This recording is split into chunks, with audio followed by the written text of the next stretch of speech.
One of my favorite customs in all of Judaism is to bless our children every Shabbos. It is so important that if Friday afternoon my children are in a different city than I am, they will make sure to call me just so they get their Shabbos blessing. Now, the entire text of this blessing is mentioned in this week's Parshat, but I want to focus you on the middle line, the line that says, Yair Hashem panav elecha v'chuneka, which means, may God shine his countenance upon you. Now, obviously, God doesn't have a face with a big pearly white smile and he's smiling down upon us. So it's not to be taken literally in that sense, but we know that it is very special. We know what it means when somebody walks in the room and they light up, they smile at us, and they make us feel that they are so glad to see us. That's what it means that God should shine his countenance upon us. In a certain sense, you feel God's smiling at me. God's approving of what I'm doing and who I am. And yes, he is arranging the world to go in my favor.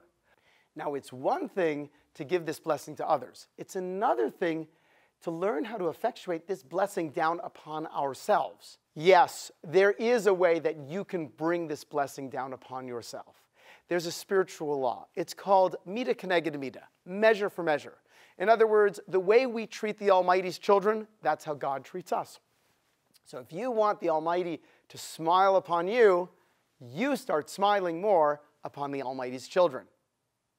Perhaps this is why there are so many teachings throughout the Torah and the Talmud on how we should greet others enthusiastically.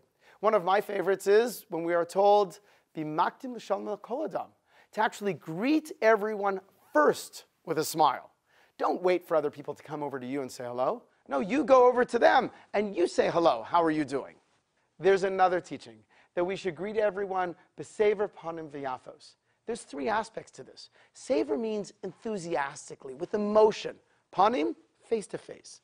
Let's look into each other's eyes.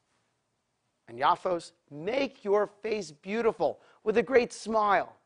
As we speak about often, we should consider our faces public property. You don't have to look at your face very much, but I have to look at your face an awful lot. As a matter of fact, Aaron, the high priest, used to use this technique as a way of inspiring other people to repent. He would always greet everyone with so much love and enthusiasm. When they would see Aaron, they'd actually be embarrassed if they were doing the wrong thing. They would say, this great man loves me so much, how dare I disappoint him? I just simply couldn't. There's a beautiful story about a rabbi who lived 70 plus years ago.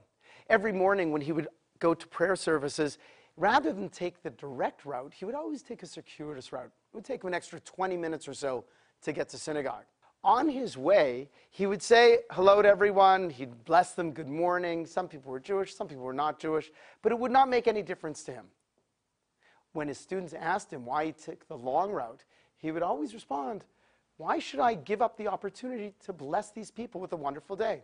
Well, a couple years later, when the man found himself in a concentration camp, the rabbi was being sent over to a particular group that meant almost certain death.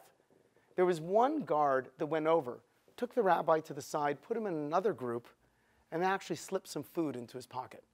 And the rabbi, in surprise, turned to the guard and said, why am I deserving of such kindness?